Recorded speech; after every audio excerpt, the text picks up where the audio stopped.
जय मां विंध्यवासिनी, हर हर महादेव। भगवान श्री नारायण का कवच, जिसके द्वारा मनुष्य हर प्रकार से लाभ प्राप्त कर सकता है।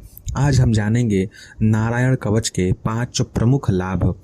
पहला, कवच से सुरक्षित साधक सभी ओर सभी जगह विजयी होता है। दूसरा लाभ, साधक पर कोई भी अभिचार तंत्र मंत्र की क्रिया नहीं चल पाती है। तीसरा लाभ, साधक का कोई भी शत्रु हो जो कि षड्यंत्र इत्यादि कर रहा हो, उसमें वह साधक को नहीं फंसा पाता है।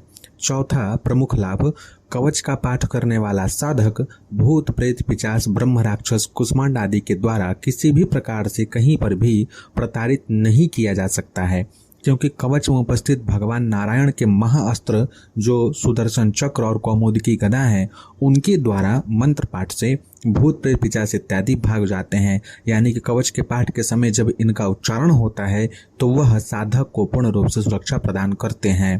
पांचवा विशिष्ट लाभ, कवचधारी साधक यानी कि पाठ करने वाला व्यक्ति अगर यम नियम ब्रह्मचर्य इत्यादि का पालन करके रहे, वैष्णव पद्धति से रहे, तो वह दूसरों का भी कल्याण स्पर्श के द्वारा, वाणी के द्वारा अथवा अपने मंत्र पाठ के द्वारा कर सकता है। नारायण कवच को किस प्रकार से सिद्ध करना चाहिए? सिद्ध करने के लिए अलग अलग विधि बताई गई है। पहला विधि ऐसे साधकों के लिए है जिन्हें दीक्षा प्राप्त है अथवा जिनका यज्ञोपवीत संस्कार हो चुका है। अपने गुरु जी के मुख से एक बार इस कवच को पूरी तरीके से सुनना चाहिए, गुरु चरणों में बैठ करके। उसके पश्चात किसी भी ऐसे दिन जो कि भगवान नारायण को समर्पित तिथि इत्यादि हो, पर्व इत्यादि हो, जैसे कि विजयदशमी का दिन हो, एकादशी का दिन हो, वैकुंठ चतुर्दशी हो, नरसिंह चतुर्दशी हो, अनंत चतुर्दशी हो, इन दिनों में बैठ करके संकल्प लेकर के भगवान नारायण के सम्मुख ही इस कवच का 108 बार पाठ करना चाहिए और उसे भगवान नारायण को समर्पित कर देना चाहिए। इससे यह कवच सिद्ध हो जाता है। दूसरी विधि ऐसे साधकों के लिए जिनका ना तो यज्ञोपवीत संस्कार हुआ है, ना ही उन्हें दीक्षा प्राप्त हुई है। ऐसे साधकों को यह करना चाहिए कि किसी भी पुण्य तिथि के दिन या फिर गुरु पुष्य नक्षत्र, रवि पुष्य नक्षत्र जिस दिन हो, उस दिन इस कवच को भोजपत्र पर अष्टगंध की स्याही और पीले कनेर की कलम से अथवा सफ़ेद पेपर पर लाल कलम से लिख करके भगवान नारायण के चरणों में समर्पित कर देना चाहिए। और उस तिथि से लेकर, उस दिन जो भी तिथि हो, उस दिन से लेकर के अगले आने वाली उसी तिथि तक इसका पूरा का पूरा पाठ करें। अगर कृष्ण पक्ष में समर्पित कर रहे हैं तो अगले कृष्ण पक्ष तक पाठ करें। शुक्ल पक्ष की किसी तिथि को समर्पित कर रहे हैं तो अगले शुक्ल पक्ष की उसी तिथि तक इसका पाठ प्रतिदिन नित्य 108 बार करें। तो यह कवच वज्र से भी अधिक तीव्र और सक्षम हो जाता है अपने साधक के कल्याण और रक्षण के लिए। तीसरा विधि दीक्षित और अदीक्षित दोनों साधकों के लिए है और इस विधि को करने से कवच में काफ़ी अधिक तीव्रता आती है, इसका प्रभाव काफ़ी अधिक बढ़ जाता है। अगर आप अनेकों बार कवच को सिद्ध करने का प्रयास कर चुके हैं और वह प्रभाव नहीं दे रहा है प्रयोग काल में, तो भी आपको इस विधि का जो है अनुमोदन करना चाहिए। इस विधि के द्वारा कवच को पुनः सिद्ध करने का प्रयास करना चाहिए। ग्रहण काल में, चाहे वो सूर्य ग्रहण हो या फिर चंद्र ग्रहण हो, लेकिन ग्रहण काल जो रहेगा उसका प्रभाव आपके क्षेत्र में हो, यानी कि जिस क्षेत्र में आप रहते हो वहाँ ग्रहण दिख रहा हो, तभी इस विधि विधान को करें। इसके लिए आपको किसी नदी के पास जाना होगा जिसमें जल हो। नदी में जल होना चाहिए, बरसाती नदी ना हो, जल हो। उसी जल में आप नाभि तक जो है उस जल में खड़ा हो जाइए और यह कवच आपको कंठस्थ होना चाहिए तो अति उत्तम रहेगा।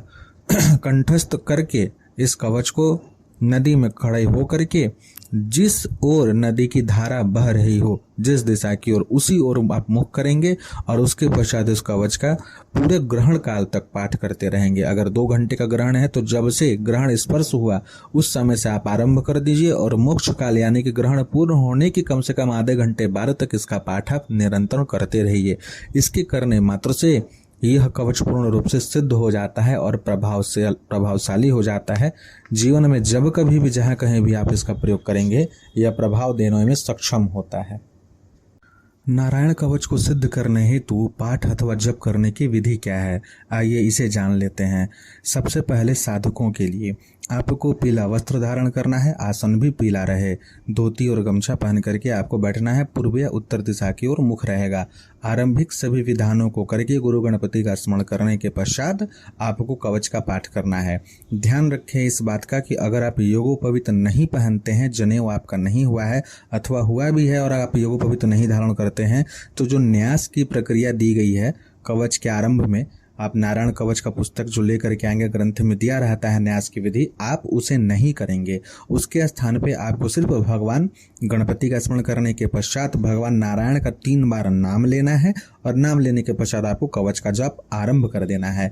अगर आपका यज्ञोपवीत संस्कार हुआ है, आप जनेऊ नियम से धारण करते हैं, निष्ठापूर्वक उसके नियमों का पालन करते हैं, तो ही आपको पूरे विधि विधान से आरंभिक जो विधान है कवच का विनियोग तो सभी करेंगे, लेकिन न्यास जो है उसे वही लोग करें जिनका यज्ञोपवीत संस्कार हुआ है अथवा जो वैष्णव दीक्षा जिनको भी प्राप्त है। स्त्रियों के लिए आपको यह विधान करने के समय में पीला साड़ी पहन करके, सूती का साड़ी पहन करके बैठे, पीला आसन लेकर के बैठे। इस बात का ध्यान रखें कि स्त्रियों को कभी भी जो न्यास की विधि है वह सभी को नहीं करना चाहिए। अगर आपकी आयु 45 या 50 वर्ष से ऊपर हो चुकी है, आप अपने पुत्र पौत्र आदि इत्यादि से परिपूर्ण हो चुकी हैं, आपका बच्चा बड़ा हो चुका है, आपको आगे और संतान की कामना नहीं है, तो ही आप न्यास इत्यादि की विधि को करेंगे, अन्यथा आपको न्यास इत्यादि करने की आवश्यकता नहीं है। आप सीधे विनियोग इत्यादि करने के पश्चात कवच का पाठ करेंगे। इस बात का विशेष रूप से साधक और साधिकाओं दोनों को ध्यान रखना है। इसी प्रकार से भगवान नारायण के इस कवच का पाठ और जप करने का विधान है। भगवान नारायण के कवच का नित्य पाठ कैसे करें और आवश्यकता पड़ने पर अगर कभी प्रयोग करना हो तो उसको प्रयोग करने की विधि किस प्रकार हो। सबसे पहले विधि सिद्ध करने के पश्चात अगर आपको नित्य पाठ अगर करना है तो किस प्रकार से करें। प्रत्येक दिन सुबह के सूर्योदय काल में अगर करते हैं तो अति उत्तम है, और सूर्यास्त के समय में भी, संध्या काल गोधूली बेला में भी इसका पाठ करते हैं तो अति उत्तम है। इन दोनों समयों में आप जो है नारायण कवच का पाठ प्रमुख रूप से कर सकते हैं। वस्त्र और आसन आपका पीला हो, मुख पूर्व अथवा उत्तर की ओर हो। भगवान नारायण का पंचोपचार अथवा मानसोपचार पूजन करने के पश्चात तुलसी पत्र डालकर नैवेद्य समर्पण करें और तत्पश्चात जो है भगवान नारायण कवच का 5 बार विधि विधान से पाठ करें। इतना पाठ आपको प्रत्येक दिन करना चाहिए। अगर आप सुबह और शाम दोनों समय करते हैं तो अति उत्तम है। आजीवन इसका पाठ करें। कटु वचन नहीं बोलना है, किसी को वरदान या श्राप नहीं देना है, किसी पे क्रोध नहीं करना है। अगर इन नियमों का साथ में पालन करते हैं तो यह कवच का प्रभाव दिन प्रतिदिन काफी बढ़ने लगता है। दूसरी विधि, अगर कभी हमको इसका प्रयोग करना है, पहले तो है नित्य पाठ, दूसरा है कि अब हमें प्रयोग करना हो। कोई व्यक्ति जो कि प्रेतादि बाधा से ग्रसित हो गया हो, किसी के ऊपर अविचार क्रिया हो जिसके कारण उसका मानसिक संतुलन काफी बिगड़ गया हो और अवसाद में चला गया हो, उसके ऊपर प्रेत का आवेश आ रहा हो, अविचारिक क्रिया के कारण पिशाच इत्यादि का आवेश आ रहा हो, तब उससे मुक्त करने के हेतु अगर आपने कम से कम 1 साल तक नारायण कवच का अनुष्ठान कर लिया है, तब इसका प्रयोग इस प्रकार से करें। किसी भी एकादशी तिथि, अनंत चतुर्दशी अथवा दशावतार, जो भगवान नारायण के 10 अवतार हुए हैं उनकी प्रमुख तिथियां हैं, उन तिथियों में से किसी भी एक तिथि से इस प्रयोग को आरंभ करें। वैकुंठ चतुर्दशी, अनंत चतुर्दशी, नरसिंह चतुर्दशी सहित भगवान नारायण की यथाविधि पूजन करके उनके समक्ष पीतल के पात्र में अथवा कांसे के पात्र में गोमूत्र, गंगा जल और तुलसी जल, इन सभी को मिश्रित कर लें। पंचगव्य इत्यादि को भी एक दूसरे पात्र में मिश्रित करके रखें। दोनों पात्रों में, पीतल पात्र जिसमें गोमूत्र, गंगा जल, तुलसी दल है उसमें भी 7 कुसा डालें और जिसमें पंचगव्य है उसमें भी 7 कुसा डालें।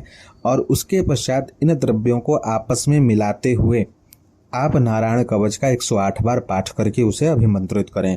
अभिमंत्रित करने के पश्चात जो पीड़ित व्यक्ति है, पंचगव्य उसको बार बार पिलाना है। खाली पेट में प्रत्येक दिन जो है पिलाना है, आरंभ कर दें उसी दिन से और उसे दे दें कि प्रत्येक दिन भाई खाली पेट पियो।